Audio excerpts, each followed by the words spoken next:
Ma femme a appelé d'un ton suffisant. Ce soir, mes parents et moi nous envolons pour la Suisse. J'ai vendu ton manoir au bord du lac dans le Colorado, ta Porsche, et j'ai pris les 79 000 € de ton coffre. Nous avions besoin d'un nouveau départ. Je suis resté silencieux, puis j'ai ri, car elle avait oublié une chose. À 3h42 cet après-midi-là, ma femme m'a appelé comme si elle annulait une réservation pour le dîner. Elle m'a dit qu'elle et ses parents prenaient l'avion pour la Suisse à 8h. Elle avait vendu mon manoir au bord du lac, vendu ma Porsche et vidé les 79 000 € de mon coffre-fort privé. Puis elle a dit, nous avions besoin de cet argent pour un nouveau départ. Mais ce qui m'a le plus blessé n'était pas le vol. C'était le mot « nous ». J'avais déjà été effacé de mon propre mariage. Alors, je suis resté silencieux, je l'ai laissé terminer et j'ai dit, tu as oublié une chose. Parce que les choses qu'elle avait vendues n'avaient jamais vraiment été à elle pour qu'elle puisse les vendre. J'avais l'habitude de penser que la trahison devait être bruyante pour être réelle, mais parfois elle semble calme, presque polie, comme une femme qui vous dit qu'elle a vendu votre vie pendant que vous étiez au travail. Ce qui m'est resté en mémoire n'était pas l'argent manquant. C'était de réaliser qu'elle m'avait déjà retiré du mot « nous ». Avant de commencer, dites-moi d'où vous écoutez et quelle heure il est chez vous. Parce que si vous avez déjà été trahi par les personnes qui souriaient à votre table, cette histoire va vous marquer. Mon téléphone a sonné à 3h42 un jeudi après-midi. Je me souviens de l'heure parce que je venais d'entourer une surcharge de carburant sur un contrat d'expédition et d'écrire trop élevé dans la marge. Par la fenêtre de la salle de conférence, Denver semblait plate et grise. Le genre d'après-midi d'hiver où le ciel pèse sur les bâtiments et où tout le monde bouge un peu plus vite juste pour se mettre à l'abri. Le nom de Lenora a illuminé mon écran. Je m'attendais à un rappel concernant le dîner. Peut-être une autre plainte au sujet de la chaudière de la maison du lac. Ma femme avait le don de faire sonner les choses ordinaires comme une réunion de comité. J'ai répondu et j'ai dit, tout va bien ? Il y a eu une pause. Pas une pause triste. Pas nerveuse. Contrôlée. Calder, a-t-elle dit, et j'ai su avant le mot suivant que quelque chose s'était déjà passé. Je me suis penché en arrière dans ma chaise. Qu'y a-t-il ? À 8h ce soir, mes parents et moi nous envolons pour la Suisse. Pendant une seconde, j'ai regardé mon propre reflet dans la vitre sombre. 58 ans, les tempes argentées, la cravate desserrée, un stylo toujours entre mes doigts. Je n'ai pas bougé. Elle a continué comme si elle lisait une note préparée. J'ai vendu le manoir au bord du lac. J'ai vendu ta Porsche et j'ai pris les 79 000 € de ton coffre privé. Nous avions besoin de cet argent pour un nouveau départ. Nous. C'était le mot qui a frappé. Pas vendu, pas coffre, pas Suisse. Nous. Lenora et ses parents, Hollis et Blitt Whittaker, avec leur voix de country club et leurs poches vides cachées derrière de beaux costumes sur mesure. J'avais été supprimé de mon propre mariage en une seule phrase. J'ai gardé une voix égale. Tu as fait quoi ? Tu m'as entendu, a-t-elle dit. Et avant que tu ne rendes cela laid, ne le fais pas. Tu n'utilisais plus vraiment cette maison de toute façon. Celle-là a coupé plus profondément qu'elle ne le pensait. Cette maison portait la marque des mains de mon père. Orinval avait posé des pierres autour de la cheminée avec moi un mois d'octobre alors que ses genoux le lâchaient déjà. Il s'était tenu sur la terrasse arrière en regardant l'eau et avait dit, un homme devrait avoir un endroit d'où personne ne peut le chasser. J'ai failli dire, Lenora, nous devons parler. Une vieille habitude. Le plus jeune fils. L'habitude. Le garçon qui a abandonné son premier pick-up parce que mon frère aîné avait besoin d'aide pour payer ses frais médicaux. L'homme qui a réparé le sous-sol inondé de ma sœur et n'a jamais envoyé de facture. Le fils qui s'asseyait à côté de papa à l'hôpital pendant que tout le monde avait trop de choses à faire. Les gens me disaient fiable comme si c'était une médaille. La plupart du temps, cela ressemblait davantage à un collier. Lenora a confondu mon silence avec le choc. Calder. Ne fais pas la routine du mari blessé. Tu t'en remettras. C'est toujours le cas. J'ai baissé les yeux vers le contrat sur la table. Mon écriture était toujours soignée. Cela m'a surpris. Comment as-tu accédé à mon coffre-fort, ai-je demandé. Elle a eu un petit rire. S'il te plaît. Après 22 ans, tu penses toujours que tu avais des secrets. Voilà. Pas de culpabilité, pas même de colère, juste un sentiment de propriété. Dans mon esprit, j'ai revu la cuisine à la maison. Sa tasse en céramique bleu marine dans l'évier ce matin-là, à moitié rincée, du rouge à lèvres sur le bord. Je l'avais remarqué avant de partir pour Denver et j'avais pensé qu'elle était pressée. Maintenant, je comprenais. Elle était déjà partie. La tasse était juste quelque chose qu'elle avait oublié de prendre de la vie qu'elle volait en partant. Au revoir, Calder, a-t-elle dit. Essaie de ne pas te ridiculiser. J'ai laissé le silence s'étirer assez longtemps pour que sa respiration change. Puis j'ai dit, tu as oublié une chose. Sa voix s'est tendue immédiatement. De quoi parles-tu? J'ai ri une fois, doucement. Pas parce que quelque chose était drôle, mais parce qu'elle n'avait aucune idée de ce à quoi elle avait touché. Je te laisse deviner, ai-je dit. J'ai mis fin à l'appel avant qu'elle ne puisse répondre. Pendant une minute entière, je suis resté assis là avec le téléphone à la main, écoutant le bourdonnement du bâtiment autour de moi. Quelque part dans le couloir, quelqu'un a ri près de la machine à café. La vie avait l'audace de continuer. Puis je me suis levé, j'ai rassemblé le contrat et j'ai mis mon manteau. Je n'allais pas courir après ma femme à l'aéroport. Je n'allais pas crier dans un terminal pendant que ses parents faisaient semblant d'être choqués. Je rentrais chez moi parce qu'avant de pouvoir empêcher ma femme de quitter le pays, je devais retourner dans la maison qu'elle pensait m'avoir déjà volée. J'ai quitté Denver avant que la neige ne devienne sérieuse. L'autoroute vers l'ouest était déjà glissante par endroits, alors j'ai gardé les deux mains sur le volant et j'ai laissé le silence s'asseoir à côté de moi. Leonora a appelé 2 fois pendant le trajet. Je n'ai pas répondu. Puis Hollis a essayé une fois. Cela m'en a dit long. Quand un homme comme Hollis Whittaker appelait au lieu d'envoyer un message, cela signifiait que l'histoire bien polie avait commencé à se fissurer. Le temps que j'atteigne Evergreen, le manoir brillait contre l'eau sombre comme si de rien n'était. Cela rendait presque les choses pires. À l'intérieur, la maison était propre. Trop propre. Son parfum avait disparu du hall. La table du couloir avait été essuyée. 3 photos encadrées manquaient. Tout était des photos de moi avec mon père. Mais le cadre en argent de Leonora et de ses parents à Vaille était toujours là, parfaitement orienté vers la porte d'entrée. Elle n'avait pas vidé la maison. Elle l'avait éditée. J'ai marché pièce par pièce sans allumer beaucoup de lumière. Un tiroir dans le bureau était à moitié ouvert. Le tapis près de la cheminée avait été déplacé. Derrière le vieux portrait de pêche à la mouche de mon père, la porte du coffre-fort était grande ouverte, vide. Les 79 000 € avaient disparu. Cet argent liquide avait été de l'argent d'urgence, compté, enregistré et scellé après que des problèmes de chaîne d'approvisionnement ont failli frapper mon entreprise des années plus tôt. Leonora appelait toujours cela la paranoïa d'un vieil homme. C'est drôle comme la paranoïa est devenue soudainement pratique quand elle a eu besoin d'argent pour Zurich. Dans la cuisine, sa tasse bleu marine était posée près de l'évier. La marque de rouge à lèvres était toujours sur le bord, effacée mais visible. Je l'ai ramassée et, pendant une seconde, je n'ai pu m'empêcher de penser à quel point la trahison a l'air ordinaire quand elle laisse de la vaisselle derrière elle.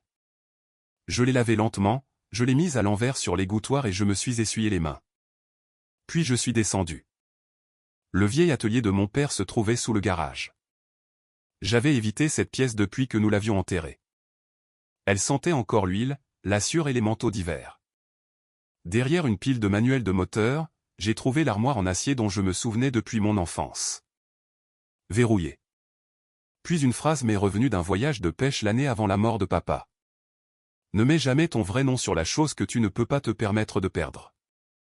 J'avais pensé qu'il parlait d'affaires. J'ai ouvert une vieille boîte à pêche.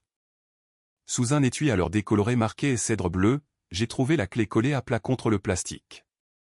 À l'intérieur de l'armoire se trouvaient des classeurs, des documents de fiducie, des déclarations de société à responsabilité limitée, des listes de propriétés, des titres de véhicules, des notes privées et l'écriture serrée de papa.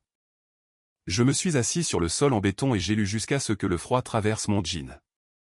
Le manoir n'était pas à moi personnellement. La Porsche n'était pas à moi personnellement. Plusieurs comptes que Leonora pensait être des biens matrimoniaux n'étaient pas du tout des biens matrimoniaux.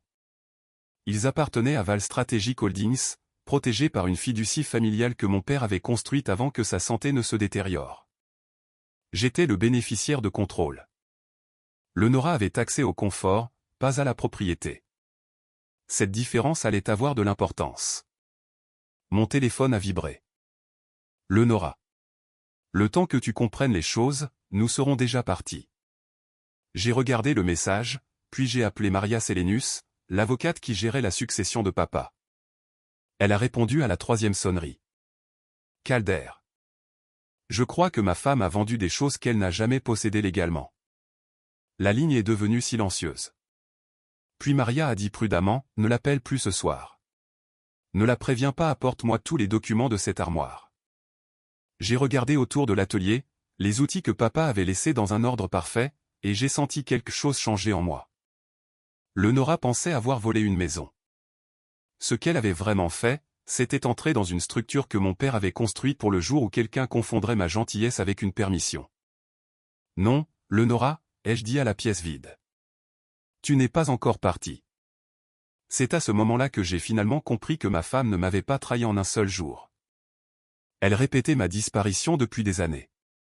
Après avoir raccroché avec Maria, je suis resté dans l'atelier de papa avec le classeur étalé sur le vieil établi. La neige à l'extérieur était devenue plus abondante. Elle tapait contre les fenêtres du garage par petites rafales sèches, et toute la maison s'installait dans ce silence de montagne que j'aimais autrefois. Cette nuit-là, cela ressemblait moins à de la paix et plus à un témoin. J'ai porté le premier classeur à l'étage et préparé du café dans la cuisine. Noir, pas de crème, pas de sucre. Le Nora détestait quand je préparais du café tard, disait-elle. L'odeur s'accrochait au rideau. Pendant des années, j'ai bu du thé après le dîner juste pour éviter un autre petit commentaire. Debout là à mon propre comptoir, versant le café comme je l'aimais, je me suis senti gêné de voir à quel point cette petite liberté comptait. J'ai posé la tasse et ouvert les papiers de la fiducie à nouveau. Plus je lisais, plus la dernière décennie se réarrangeait dans mon esprit. 3 Noëls plus tôt, nous avions dîné chez Hollis et Blitt à Boulder.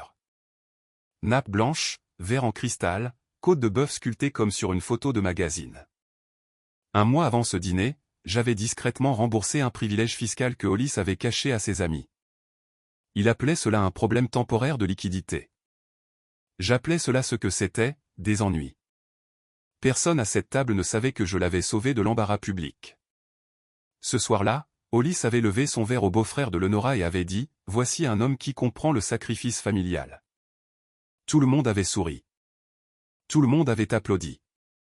Lenora m'avait touché le genou sous la table comme pour me dire de ne pas faire de grimaces. Je n'en avais pas fait. C'était bien ça le problème. Un autre souvenir est venu juste après. Mon frère Ronan debout à côté de mon barbecue un été, riant avec une bière à la main. Il m'avait emprunté près de 140 000 € après l'échec d'une transaction immobilière. Je ne l'ai jamais mentionné. Je ne voulais pas que ses enfants le sachent. Je ne voulais pas que ma sœur Karina le juge. Je ne voulais pas que papa s'inquiète dans ces dernières années. Lors de ce barbecue, Ronan a dit à tout le monde, Calder est doué avec les chiffres, mais pas avec les gens. Ils ont ri. Le Nora a ri aussi. Et j'ai ri avec eux parce que c'était ce que je faisais. Je rendais les pièces plus confortables pour des gens qui n'avaient aucune intention de me rendre la vie plus facile. J'ai baissé les yeux sur mes mains posées sur le classeur. J'avais passé tant d'années à essayer de devenir indispensable que je n'avais jamais remarqué à quel point j'étais devenu jetable. Le café était devenu tiède. Je me suis levé et j'ai marché vers l'évier. La tasse bleu marine que Lenora avait laissée derrière elle était toujours à l'envers sur l'égouttoir. Je me suis souvenu l'avoir achetée dans un restaurant en bord de route près de Buena Vista avec papa. Il avait commandé des crêpes qu'il n'était pas censé manger et avait fait un clin d'œil à la serveuse comme s'il s'en tirait après un vol de banque. Lenora avait trouvé la tasse dans le placard une fois et m'avait demandé « Pourquoi gardes-tu des vieilleries sentimentales comme ça ?» Je m'étais excusé. Je m'étais littéralement excusé. Ce souvenir a fait plus de dégâts que prévu parce que soudain, j'ai vu clairement. Chaque objet dont elle se moquait avait appartenu à l'homme que j'étais avant de commencer à demander la permission d'être moi-même. Je suis redescendu.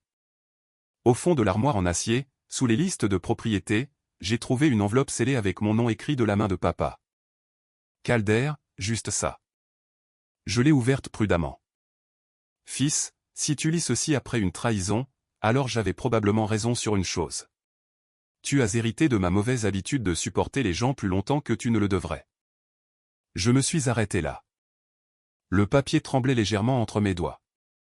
Papa a écrit qu'il avait regardé Lenora faire pression sur moi pour que je mette plus d'actifs en propriété matrimoniale directe. Il avait remarqué comment Hollis posait trop de questions sur les liquidités. Il avait remarqué comment Blit utilisait des expressions comme sécurité familiale chaque fois que l'argent était évoqué. Puis est venue la ligne qui m'a fait asseoir sur la marche en béton. Ta gentillesse est l'une des meilleures parties de toi. Mais la gentillesse mélangée à la solitude peut faire qu'un homme donne des allumettes à des gens qui se tiennent déjà près de l'essence.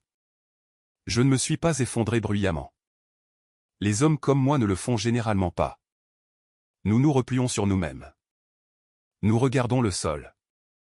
Nous continuons à respirer parce qu'il n'y a pas d'alternative pratique. Papa m'avait vu.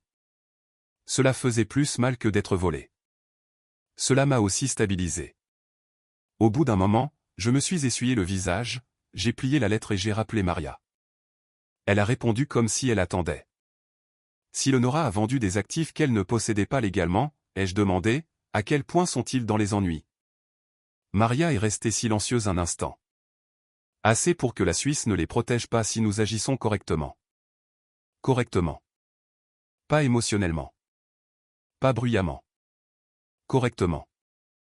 J'ai regardé les classeurs, la lettre, les vieux outils alignés sur le mur de papa. Puis j'ai pensé à Élie Mercé, un jeune manutentionnaire d'entrepôt dans mon entreprise. Un garçon discret. Il restait toujours tard. Il disait toujours pardon quand d'autres personnes lui refilaient leur travail. Je l'avais vu et je n'avais rien fait parce que cela me semblait trop familier. Cela allait changer.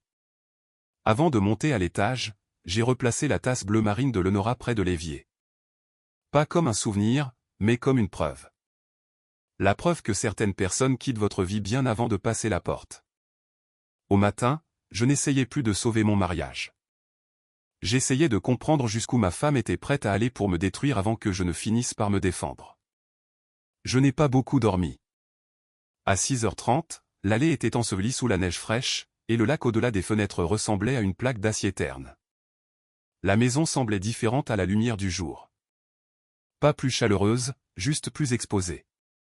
J'ai fait des toasts et des œufs parce que j'avais besoin d'occuper mes mains.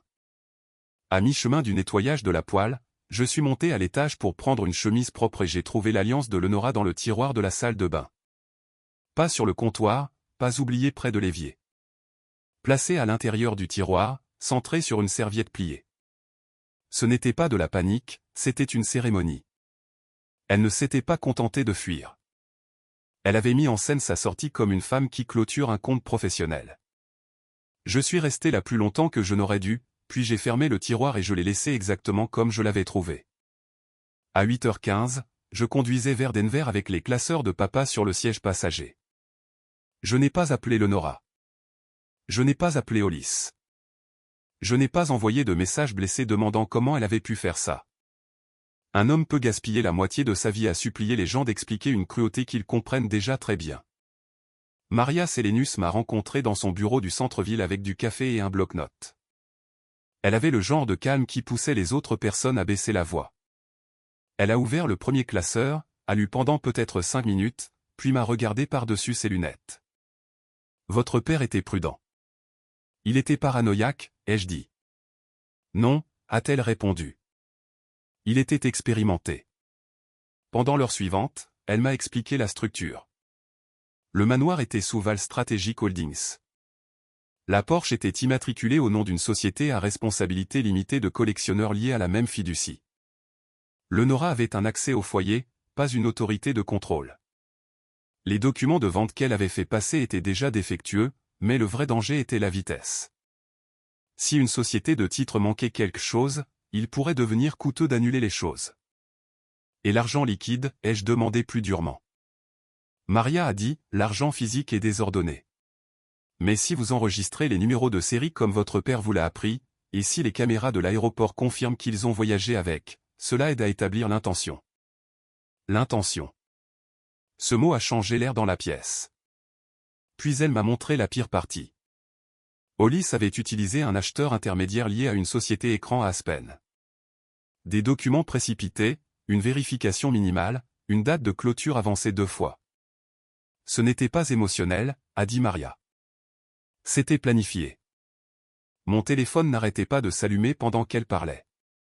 Karina, ma sœur, a laissé un message vocal. Calder. Le Nora a dit que tu faisais une sorte de dépression. S'il te plaît, n'aggrave pas les choses.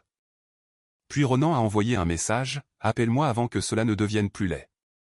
J'ai fixé ces mots jusqu'à ce qu'ils deviennent flous. Pas un seul d'entre eux ne m'a demandé si j'allais bien. Maria a glissé un formulaire vers moi. Nous pouvons déposer des gels d'urgence ce matin. Mon stylo a plané au-dessus du papier. Il y avait encore une partie fatiguée de moi qui entendait la voix de ma mère de mon enfance. Ne fais pas honte à la famille. Sois l'homme le plus grand. Laisse tomber, Calder. Mais si je restais silencieux, ils m'enterraient vivant. Si je me défendais, je deviendrais le méchant dans leur version de l'histoire. Maria a semblé lire sur mon visage. Vous ne détruisez personne, a-t-elle dit. Vous les empêchez d'utiliser votre retenue comme une permission. Dans le coin de son bureau, un assistant a posé du café sur un plateau. Des tasses en céramique bleu marine, presque de la même couleur que celle que le Nora avait laissée dans mon évier. J'ai pensé à papa dans un restaurant au bord de la route, remuant du café noir avec une cuillère, disant « Ne confonds jamais patience et capitulation ». J'ai signé. À midi, le filet juridique avait commencé à bouger. Gel des titres, suspension des transferts de véhicules, avis de transaction, alerte via l'officier de fiducie, dépôt discret. Pas de drame, pas de scène publique. À 2h30, Maria m'a appelé dans une salle de conférence plus petite. Ils ont atterri à Zurich, a-t-elle dit. Les registres des douanes ont confirmé 3 passagers. Le Nora, Hollis, Blythe. Tant mieux pour eux. Il y a une suite d'hôtels sous le nom de Whittaker. Je l'ai regardé. Une suite. Une. Bien sûr, ils s'attendaient à ce que mon argent les prenne en charge tous les 3. Leur nouveau départ avait un budget pour le service d'étage. Puis Maria a tourné son ordinateur portable vers moi. Quelqu'un a tenté d'initier un transfert offshore depuis un compte lié à la fiducie 46 minutes après leur arrivée. Les identifiants de l'Enora pointent vers son appareil. Est-ce que c'est passé? Maria a presque souri. Non. Votre père exigeait une autorisation secondaire biométrique pour tout mouvement international supérieur à 50 000 €. Je me suis adossé lentement. L'Enora avait volé les clés d'une porte dont elle ignorait qu'elle possédait une autre serrure. Pour la première fois depuis son appel, un rire est sorti de ma bouche. Bas, sec, presque triste. Ils pensaient s'échapper avec ma vie, ai-je dit. Ils n'ont jamais réalisé qu'ils n'avaient volé que les meubles. Ce soir-là, je suis rentré à Evergreen dans l'obscurité. Mon téléphone est resté silencieux pendant la majeure partie du trajet. Puis, juste au moment où les lumières du manoir apparaissaient à travers les pins, le message de l'Enora est arrivé. Pourquoi les comptes sont-ils soudainement gelés? Je me suis garé devant la maison et je l'ai lu 2 fois. Puis j'ai posé le téléphone face vers le bas sur le siège passager. Pour une fois, le silence m'appartenait. Au moment où l'Enora a réalisé que l'argent était piégé, le mariage a cessé d'être une trahison et est devenu une guerre. 2 jours ont passé avant que la voix de l'Enora ne change. Pas complètement. Les gens comme l'Enora ne perdent pas le contrôle d'un coup. Ils ajustent l'éclairage, corrigent leur ton et essaient une autre porte. J'étais dans le garage quand elle a appelé, debout dans l'espace vide où la Porsche se trouvait auparavant. Le béton portait encore de légères marques de pneus. Je les ai fixés plus longtemps que je n'aurais dû. Cette voiture n'avait jamais été une question de frime. Je l'avais achetée après une intervention cardiaque 3 ans plus tôt, quand le médecin m'avait dit que je devais commencer à vivre comme si je prévoyais de continuer à respirer. L'Enora l'avait qualifié de peu pratique. Papa l'avait regardé, avait passé la main sur le capot et avait dit « Bien. » Le garçon a encore envie de quelque chose. Maintenant, l'espace était vide. L'Enora n'avait pas seulement vendu une voiture. Elle avait vendu l'une des rares choses que je m'étais jamais autorisé à désirer. Le téléphone a sonné à nouveau. J'ai répondu cette fois. Calder, a-t-elle dit plus doucement maintenant. Prudente. Il y a eu un malentendu. J'ai presque souri. C'était un mot que les gens utilisent quand les conséquences arrivent en avance. Quel genre de malentendu? L'hôtel a des problèmes avec la carte. Papa pense que ton avocat t'a surréagi. Nous avons juste besoin d'un déblocage suffisant pour couvrir la chambre et les vols de retour. Ensuite, nous pourrons nous asseoir comme des adultes. Comme des adultes. 48 heures plus tôt, elle m'avait dit au revoir comme si j'étais une vieille facture d'électricité. J'ai regardé la baie de garage vide. Tu veux dire que tu as besoin d'argent? Ce n'est pas juste. Non. Vendre ma maison et prendre de l'argent dans mon coffre n'était pas juste. Sa voix est devenue plus tranchante. Ne te fais pas passer pour la victime, Calder. Tu as toujours fait ce truc de la souffrance silencieuse. Ça devient lassant. Le voilà. L'hameçon. Pendant quelques secondes, l'ancienne partie de moi a bougé. La partie qui voulait que le bruit s'arrête. Je pourrais transférer suffisamment d'argent. Les laisser rentrer à la maison. Garder cela privé. Rendre cela propre. Puis je suis monté à l'étage. Je ne savais pas ce que je cherchais au début. Peut-être un reçu. Peut-être une note. Dans le bureau, le vieil ordinateur portable de design de Lenora était à moitié caché sous des échantillons de tissu. C'était un appareil domestique toujours synchronisé avec le dossier cloud partagé que nous utilisions pour les factures et l'aménagement des propriétés. Je l'ai ouvert. Il y avait des dossiers nommés par projet, rafraîchissement de la maison du lac, contact à Zurich, option de succession. Puis un fichier a attiré mon attention. Suivi Blit. L'email était daté de 9 jours après la mort de papa. Lenora avait écrit à sa mère. Le décès d'Orin est terrible sur le plan émotionnel, mais il pourrait faciliter la question de la propriété si Calder reste sentimental et distrait. Je l'ai lu une fois, puis une autre. À la troisième fois, les mots ont cessé de ressembler à du langage et ont commencé à ressembler à une porte que j'aurais dû ouvrir des années plus tôt. Mes doigts se sont engourdis. Je me suis assis parce que mes jambes avaient perdu leur droit de vote dans l'affaire. La mort de papa avait été le chagrin le plus profond de ma vie d'adulte. Lenora avait apporté des plats, touché mon épaule aux funérailles, dit aux gens que je traitais les choses à ma manière, et dans mon dos, elle avait mesuré mon chagrin comme une ouverture commerciale. Qu'auriez-vous fait après avoir lu cela? Appeler, exiger une explication. Je ne l'ai pas fait. Certaines vérités sont trop complètes pour être discutées. J'ai traversé l'allée jusqu'au porche de Marabelle Kersi juste avant la tombée de la nuit. Elle avait été infirmière en soins palliatifs avant de prendre sa retraite, et elle savait comment regarder un homme sans le forcer à jouer la comédie de la force. Elle a ouvert la porte, a vu mon visage et a dit « Du café ?» Nous nous sommes assis dans sa petite cuisine pendant que le radiateur cliquetait sous la fenêtre. Je lui en ai dit assez. Pas tout. Juste assez. Quand j'ai eu fini, j'ai dit « Je crois que j'ai appris aux gens que me blesser ne leur coûtait rien. » Marabelle a enroulé ses deux mains autour de sa tasse. La loyauté est une belle chose, Calder. Mais quand elle ne voyage que dans une seule direction, elle se transforme en laisse. J'ai regardé la vapeur s'élever entre nous. Elle a continué doucement. Le frère de mon mari a vidé une partie de mes économies après la mort de Paul. Il a dit que la famille est de la famille. Je l'ai laissé faire parce que je ne voulais pas d'ennui. Il m'a fallu des années pour admettre que je n'étais pas gentille. J'avais peur d'être traité d'égoïste. Cela a fait mouche parce que je connaissais cette peur. De retour au manoir, la cuisine était sombre à l'exception de la lumière de la cuisinière. La tasse bleu marine de Lenora était toujours sur l'égouttoir. Je l'ai prise, j'ai ouvert le meuble poubelle et je l'ai tenue là.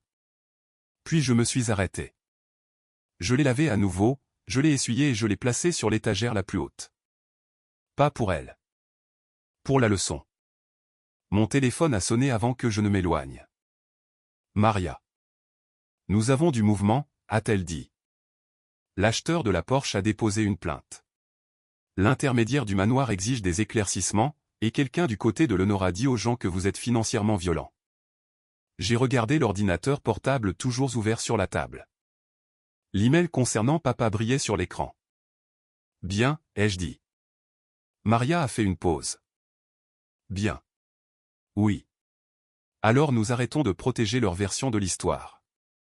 Dès le lendemain matin, j'ai compris que dire non à Lenora ne mettrait pas fin aux dégâts. Cela ne ferait que la pousser à se battre plus fort. Leonora ne m'a pas attaqué de front. Cela aurait demandé du courage.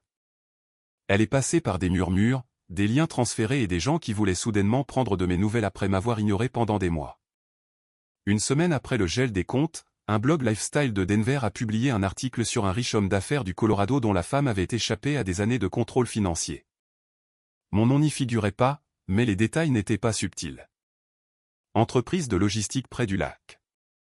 Mari plus âgé. Départ pour l'Europe. À l'heure du déjeuner, 3 clients l'avaient vu. À 2 heures, un membre du conseil d'administration a reporté un dîner. À 4 heures, un vieil ami de la famille a envoyé un message, « Peut-être devrais-tu donner de l'espace à Leonora avant que cela ne devienne plus laid. » Personne n'a demandé si l'histoire était vraie. C'était la partie qui m'est restée en mémoire. Les gens aiment un homme calme jusqu'à ce que quelqu'un leur dise que son calme est dangereux. Chez Valfrect System, j'ai continué à travailler parce que le travail avait toujours été l'endroit où les chiffres se comportaient mieux que les gens. Mais même là, les rumeurs se glissaient sous les portes. Je passais devant la salle de conférence B quand j'ai entendu 2 jeunes cadres parler. J'ai toujours pensé qu'il était trop calme, a dit l'un d'eux. Les types comme ça finissent généralement par craquer. Je me suis arrêté, la main sur le dossier que je portais. Pendant une seconde, j'ai voulu entrer et leur demander combien de bruit un homme devait faire avant que les gens ne croient qu'il était humain. Mais j'ai continué d'avancer. Puis j'ai vu Ellie Mercer près du tableau de planification des chargements. Un superviseur lui reprochait un retard d'expédition en provenance de Pueblo. Je connaissais le rapport. Le retard n'avait rien à voir avec Ellie. Un autre cadre avait changé l'itinéraire et omis de mettre à jour la répartition. Ellie se tenait là, les épaules repliées vers l'intérieur, disant « Désolé, monsieur. Je vais arranger ça. » Il s'excusait pour quelque chose qu'il n'avait pas fait. Et je me suis vu. Pas la version réussie dont les gens parlaient. La version dressée. Celle qui s'excusait pour garder les pièces confortables. Je me suis placé à côté d'Ellie et j'ai dit « Non, il ne le fera pas. » Le superviseur s'est retourné. « Monsieur ?» J'ai pris le porte-bloc du tableau. Le changement d'itinéraire vient du bureau de l'Arquin à 8h17 lundi matin. Ellie a signalé le conflit à 8h42. Personne n'a fait de suivi. La pièce est devenue silencieuse. J'ai regardé Ellie. Tu as fait ton travail. Son visage a changé très légèrement, comme si personne ne lui avait dit ça depuis longtemps. Plus tard, je l'ai appelé dans mon bureau et lui ai offert une place de formation de coordinateur logistique. Il a essayé d'argumenter qu'il n'était pas prêt. J'ai dit, être silencieux ne veut pas dire que tu n'as pas ta place à table. Je crois que je parlais à nous deux. Ce soir-là, Ronan a insisté pour que je vienne chez lui à Colorado Springs.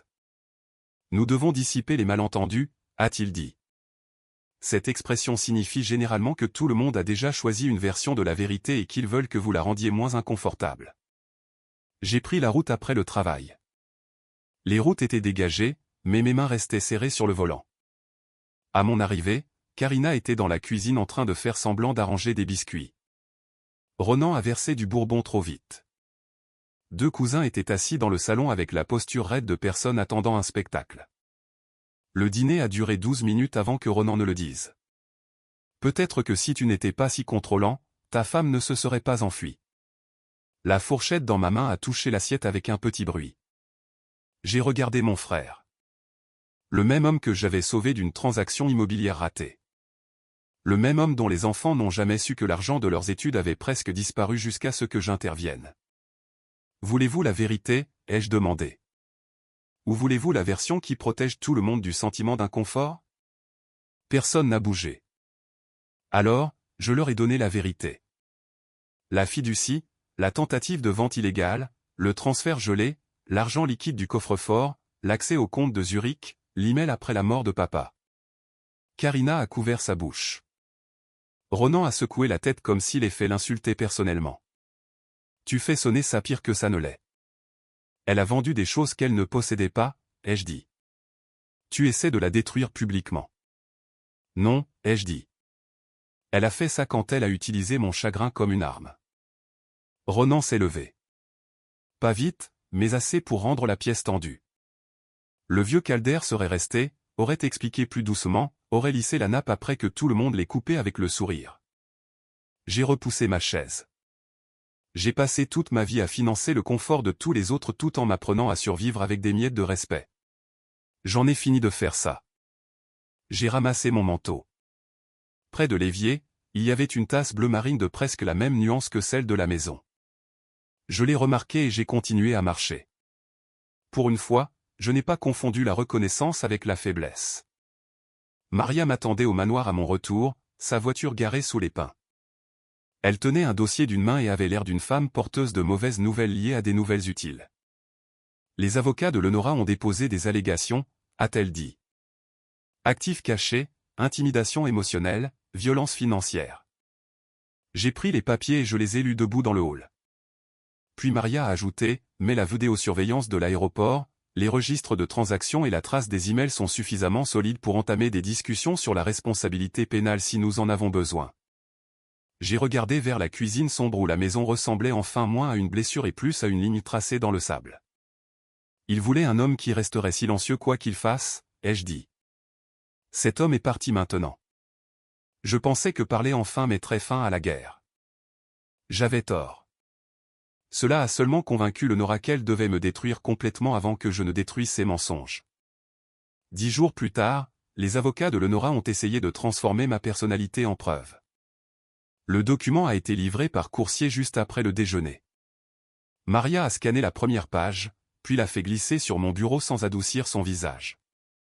Demande de protection temporaire, intimidation émotionnelle, isolement financier, contrôle psychologique. Aucune plainte de préjudice physique car il n'en existait aucun.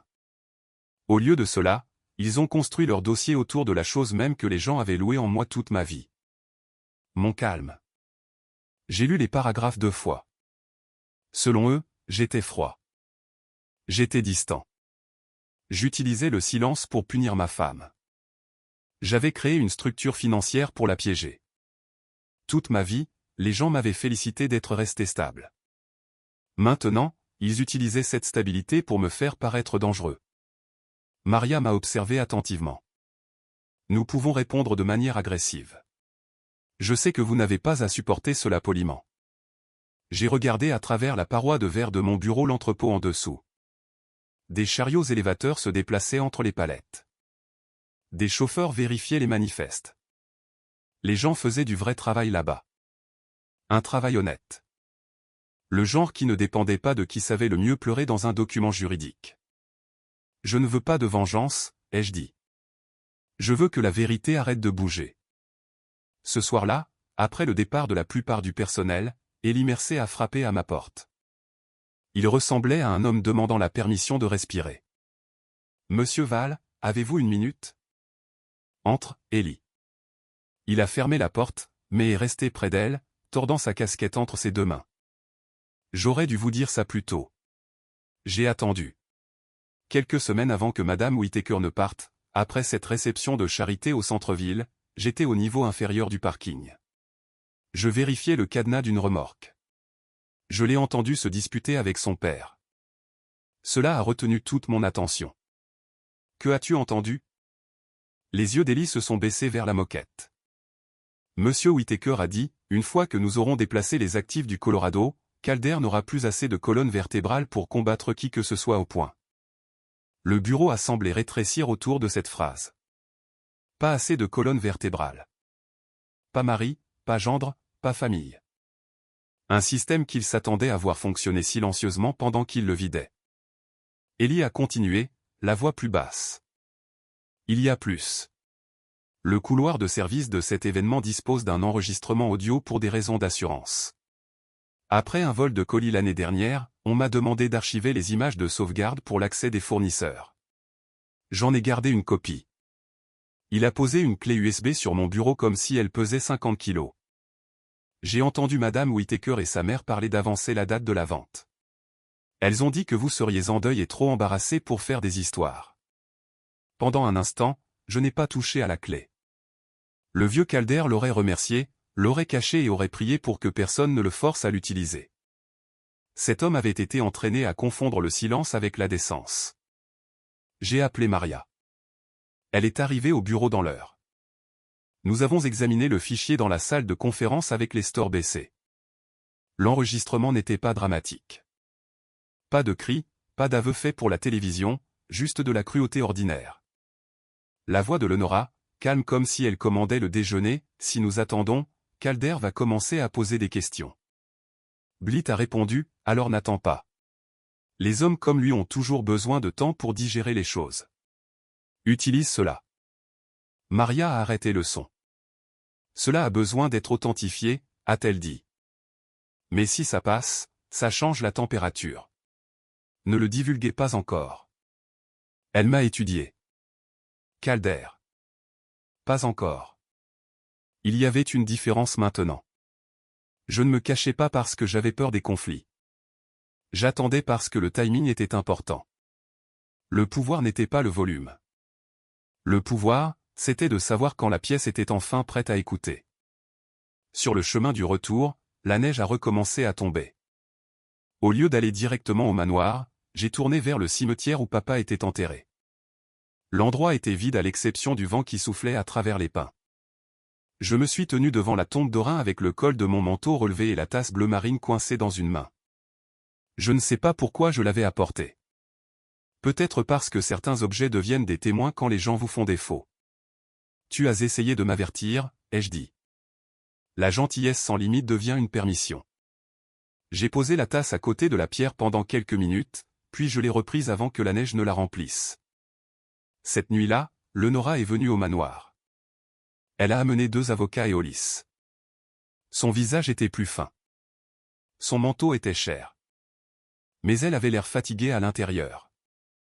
Hollis a parlé le premier. Cela a pris des proportions démesurées, a-t-il dit dans mon hall d'entrée. Tu emprisonnes financièrement ma fille. J'ai regardé Lenora. Elle n'arrêtait pas de le regarder avant chaque respiration. Comme une enfant attendant un signal. Cela ne l'excusait pas, mais expliquait la forme de sa cruauté. Non, Hollis, ai-je dit. J'ai arrêté de financer des gens qui confondent la dépendance avec un droit. Sa bouche s'est pincée. Un avocat a déplacé sa mallette. Lenora a finalement parlé. Tu n'oserais pas rendre ça public. Et voilà, la fondation de tout leur plan. Ils n'avaient pas fait confiance à mon amour. Ils avaient fait confiance à ma peur de l'embarras. Après leur départ, Maria a appelé. L'enregistrement est suffisamment authentifié pour un usage légal. Je me tenais dans la cuisine sombre. La tasse bleu marine près de l'évier, intacte. Pour la première fois, la vérité n'était pas seulement quelque chose que je ressentais. Elle était documentée. Ils pensent toujours que c'est une question d'argent, ai-je dit. La bataille finale n'a pas commencé dans un tribunal. Elle a commencé au moment où Lenora a décidé de tout miser sur un dernier mensonge. 3 semaines plus tard, je suis entré dans le centre de médiation en m'attendant à une discussion sur un accord. C'était mon erreur. La pièce avait l'air inoffensive. Longue table, pichet d'eau, bloc-notes. Un magistrat fédéral à la retraite assis en bout de table avec ses lunettes de lecture basses sur le nez. Maria était assise à côté de moi, calme comme toujours, mais je voyais qu'elle avait apporté 3 dossiers au lieu d'un. En face de nous, Lenora portait du bleu marine. Sa mère, Blit, était assise à côté d'elle, les mains croisées comme si elle était à l'église. Hollis avait le visage d'un homme qui croyait encore que le volume pouvait remplacer les preuves. Leur avocat a commencé. Il n'a pas parlé de la Porsche. Il n'a pas parlé du coffre-fort. Il n'a pas parlé de Zurich. Il a placé des résumés financiers sur la table et a dit, il a caché des biens matrimoniaux pendant des années pour maintenir Lenora dans la dépendance. Pendant quelques secondes, même Maria est restée immobile. C'était intelligent. Pas assez propre pour être prouvé, mais assez sale pour faire des tâches. Le genre d'accusation qui n'a pas besoin de gagner au tribunal si elle peut vous ruiner dans toutes les pièces qui comptent. Puis Lenora a pris la parole. Sa voix tremblait exactement aux bons endroits. Elle a dit que le manoir avait ressemblé à une belle cage. Elle a dit, j'ai arrêté de parler après la mort de son père. Elle a dit qu'elle vivait avec un homme qui ne criait jamais, ne frappait jamais un mur, ne perdait jamais le contrôle, mais qui la faisait quand même se sentir seule. Et c'était la partie qui faisait mal parce qu'une partie était vraie. Je m'étais renfermé après la mort d'Orin. Je m'étais enterré dans le travail. J'avais évité les conversations parce que je ne me faisais pas confiance pour dire ce qui devait être dit. Leonora ne mentait pas sur le fait d'être malheureuse. Elle mentait sur le pourquoi. Quelqu'un peut-il vous blesser profondément et être quand même blessé lui-même? Cette question est restée dans ma poitrine pendant qu'elle pleurait devant des étrangers. Puis son avocat a poussé les papiers vers le magistrat. Monsieur Val a utilisé des entités compliquées pour refuser à sa femme une sécurité financière, a-t-il dit. Maria s'est penchée vers moi. Maintenant. J'ai regardé Leonora. Elle n'a pas voulu croiser mon regard. Oui, ai-je dit. Tout cela. Maria a commencé par les dossiers de la fiducie, puis la chaîne de titres, puis l'acheteur écran lié à Aspen, puis la demande de transfert offshore échouée depuis Zurich. Elle a posé chaque page lentement, sans drame. Hollis est intervenu 2 fois. Le magistrat l'a averti 2 fois. Puis Maria a fait jouer l'enregistrement. La voix de Leonora a rempli la pièce. Faible, mais indubitable. Si nous attendons, Calder va commencer à poser des questions.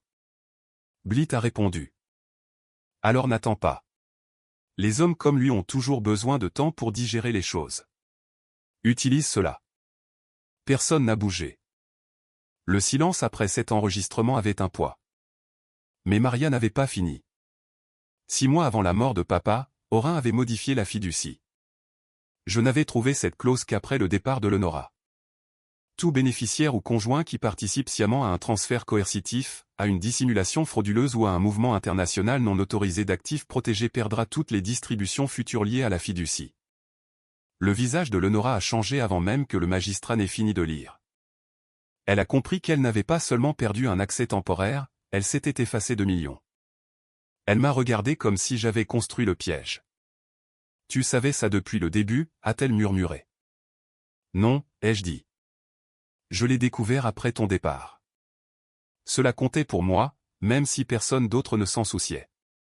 Je ne lui avais pas tendu de piège. J'avais simplement arrêté de me tenir entre elle et les conséquences. Hollis a repoussé sa chaise en arrière. C'est l'œuvre de ton père. Ce vieil homme a tout empoisonné. Leonora s'est retournée vers lui si vite que Blit a halté. Tu m'avais dit qu'il céderait comme il le fait toujours. Voilà. Pas de langage juridique, pas de stratégie, la vérité. Ils avaient construit tout leur plan sur mon silence. Après l'audience, je suis rentré chez moi sans musique. Les routes étaient dégagées, le ciel vif et pâle. Le manoir ne semblait pas victorieux quand je suis entré. Il semblait juste calme. Dans la cuisine, j'ai ouvert le placard et j'ai descendu la tasse bleu marine. Cette fois, je l'ai utilisée. J'ai versé du café, je me suis assis près de la fenêtre qui donnait sur le lac et j'ai laissé la chaleur s'installer dans mes mains. La tasse n'appartenait plus au départ de Leonora. Elle appartenait à l'homme qui était resté assez longtemps pour se retrouver. Vers minuit, des phares ont traversé l'allée. Leonora est venue seule. Pas d'avocat, pas de parents, pas de représentation. Elle s'est tenue dans ma cuisine, paraissant plus petite que dans mes souvenirs. Je n'aurais jamais cru que tu te défendrais, a-t-elle dit. Je sais. Tu ne l'avais jamais fait auparavant. J'ai attendu. Elle a regardé vers la fenêtre. Je crois que j'ai arrêté de te voir comme une personne il y a des années. Tu es juste devenue la stabilité. Cela a fait plus mal que les mensonges parce que cela semblait honnête. Elle s'est essuyé le visage avec le tranchant de sa main. Est-ce que tu me détestes? J'ai regardé la femme que j'avais aimée et, pour une fois, je n'ai pas cherché la réponse qui la réconforterait. Non, ai-je dit, mais je te vois enfin clairement. Sa bouche s'est ouverte, puis s'est fermée. Il n'y avait plus rien à négocier. Quand elle est partie, je ne l'ai pas suivie jusqu'à la porte. En fin de compte, perdre mon mariage n'a pas été la partie la plus difficile. La partie la plus difficile a été d'accepter pendant combien de temps je m'étais abandonné avant que quelqu'un d'autre ne le fasse. 6 mois plus tard, le lac a dégelé. Cela semble simple, mais si vous avez vécu un hiver au Colorado dans une maison pleine de fantômes, vous comprenez ce que cela signifie de voir l'eau bouger à nouveau. Le divorce a été finalisé discrètement. Leonora a signé les papiers par l'intermédiaire de son avocat. Hollis s'est retrouvé sous enquête fédérale pour la transaction écran liée à la vente du manoir. Blythe a disparu de la plupart des cercles de charité qu'elle dirigeait autrefois avec un sourire et un plan de table. Les gens disaient qu'elle prenait du temps pour elle, ce qui est ce que dit la bonne société quand quelqu'un n'a plus de salon où il peut encore faire semblant. Je ne me suis pas senti victorieux. Cela m'a surpris au début. Je pensais que la victoire serait plus bruyante, plus propre, comme une porte qui se ferme avec un son satisfaisant. Au lieu de cela, c'était comme se réveiller dans une maison après une tempête et remarquer que le toit a tenu, mais que les arbres sont toujours cassés. Le manoir a changé lentement. Je n'ai pas vidé les pièces ni acheté de nouveaux meubles juste pour prouver quelque chose. J'ai rouvert l'atelier de papa. J'ai laissé des outils là où je pouvais les voir. J'ai arrêté de garder les chambres d'amis parfaites pour des gens qui ne venaient que lorsqu'ils avaient besoin de quelque chose. Chaque dimanche, je préparais du café et je le buvais dans la tasse bleu marine près de la fenêtre. Pas parce qu'elle appartenait à Lenora. Ce n'était plus le cas. Elle me rappelait que j'avais survécu au fait d'être traité comme un meuble dans ma propre vie. Et j'étais toujours là, les mains chaudes autour d'une tasse, regardant le lac respirer sous la lumière du matin. Ma réputation s'est rétablie par morceaux. Les enregistrements et les documents juridiques ont été versés au dossier officiel. Certains clients sont revenus avec des excuses prudentes. D'autres ont agi comme si de rien n'était, ce qui était sa propre forme d'aveu. Quelques personnes n'ont plus jamais appelé. J'ai appris que toutes les excuses n'arrivent pas simplement parce que la vérité éclate. Chez Valfrecht System, Elie Mercé a bien réussi. Mieux que bien.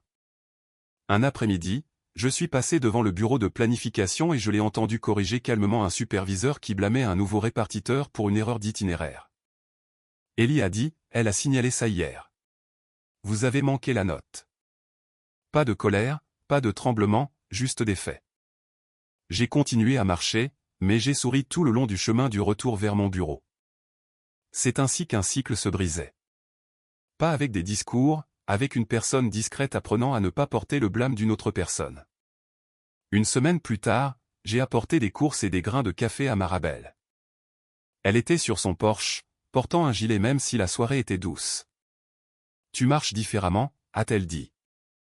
Je suis plus vieux. Non, a-t-elle dit. Plus léger. Nous sommes restés assis pendant que le soleil tombait derrière les pins. Au bout d'un moment, elle a demandé, alors, qu'as-tu vraiment gagné? J'ai regardé de l'autre côté de la route vers ma maison. Pendant longtemps, j'avais pensé que la réponse serait l'argent, la propriété, ma bonne réputation, mais ce n'était que des morceaux des débris. J'ai arrêté de négocier ma valeur avec des gens qui profitaient du fait que je n'en avais aucune, ai-je dit. Marabelle a hoché la tête comme si elle avait attendu cette réponse. Un mois après cela, j'ai vu Lenora dans le café d'une librairie à Denver. Aucun avertissement, aucune musique dramatique, juste deux personnes debout près d'une étagère de livres de voyage portant plus d'histoires qu'aucun de nous ne voulait tenir.